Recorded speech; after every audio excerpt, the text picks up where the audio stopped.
Another day, another basketball stories na naman ang pagkikwentuhan natin. At ngayon nga ay ang pag-uusapan natin ang balitang pagkuha na ng Los Angeles Lakers kay DeAndre Ayton at ang balitang paggawa na ng trade ng Golden State Warriors.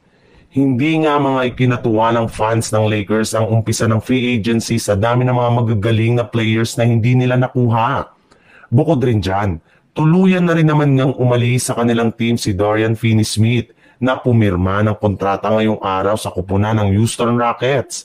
Pero sa kabila nga niyan ay malaki pa rin nga naman ang kanilang paniniwala kay Rob Pelinka since nakakuha rin naman nga sila dito ng isang bagong player sa katauhan ni Jake LaRavia na pinapapirma nila sa team ng 2-year, $12 million para nga sa inyong kaalaman. Ito nga ay isang 6'7" shooter na nakipag-workout ng mga nagdaang linggo kay Austin Reeves. Magagamit rin naman nga nila ang kanyang shooting at scoring ability para maisaayos nila ang kanilang bench. Malaki rin naman nga ang maitutulong para makagalaw ng maayos sina LeBron James at Luka Doncic. Pero sa kabila nga niyan, ay dismayado pa rin dito ang fans since hindi pa nga sila nakakakuha ngayon ng bagong center. Ngunit ayon nga sa isang NBA insider, hindi rin naman nga ito dapat ikabahala dahil ginagawa rin naman nga ng Lakers especially ni Rob Pelinka ang lahat ng kanyang makakaya para maisakatuparan ito.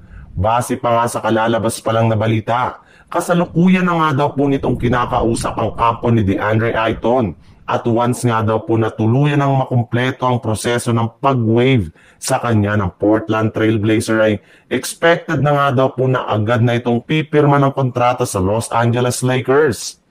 Sa ibang balita naman, sa pagbubukas pa lang nga ng free agency ngayong araw ay sunod-sunod na nga ang pagsilabasa ng mga balita. In fact, sobrang daming nangyaring signings kung saan inumpisahan nga itong pagbabalik ni Joe Ingles sa Minnesota Timberwolves sa isang $3.6 million contract.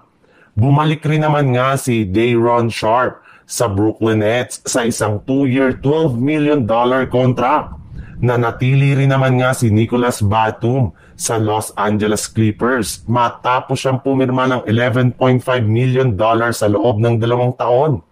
Nananatili pa rin naman nga si Taurean Prince sa Milwaukee Bucks. Balik rin naman nga si Mason Plumlee sa Charlotte Hornets. Luke Kennard na pumirma sa Atlanta Hawks.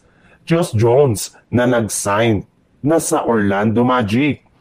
Nickeil Alexander-Walker na lumipat na sa Atlanta Hawks. Brook Lopez na pumirma ng kontrata sa Los Angeles Clippers.